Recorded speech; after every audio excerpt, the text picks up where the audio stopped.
Have you ever hated someone so much that the only thing you want to do is to put them through misery and pain? If so, you have come to the right place. This curse was used on Japanese spies that went rogue in the ages of the samurai, and is still used by secret organizations today as a form of unnoticeable torture. The target will be plagued by misfortune, which could range from minor injuries all the way to deadly situations from which the subject cannot escape.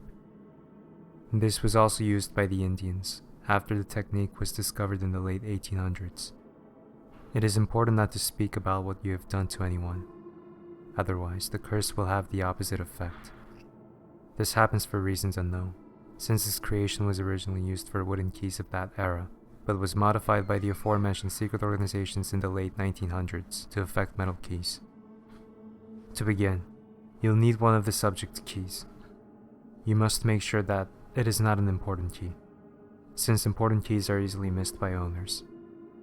You might have a hard time even getting close to your victim's keyring, but after you acquire this, you'll need the following: ash of a burnt down tree, log, sticks to capture a spirit, a silver container to make sure that the spirit does not escape while it was captured, a knife or a sharp object to anger the spirit by stabbing it while captured, rice to make sure that the spirit can become more powerful and do more harm, a pen and piece of paper to make sure that the spirit hits the right target, salt as a precaution to pour around the silver container so, if the spirit escapes both the ash and the silver container, this will provide you with enough time to complete the ritual if the spirit is a very strong one.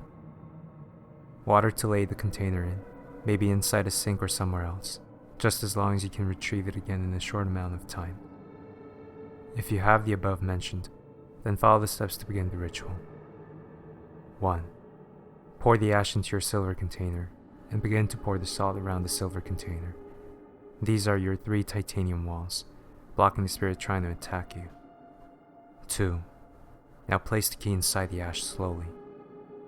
3. Chant "I've got a treat for you" 15 times. 4.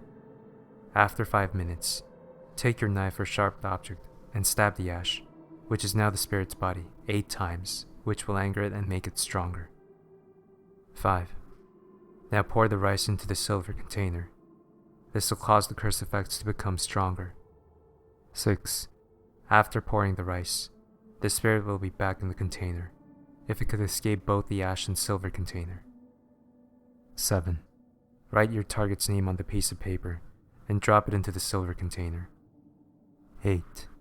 Go to your water source and let the container soak for 30 minutes, so you can give the spirit time to make the key its home. 9. After the 30 minutes, you should take the key out of the container slowly and return it to where you found it. Warning: if the target dies, the spirit will come for you, so cover all openings of your house with salt. Otherwise, you might see that same key appear in your house and you'll die.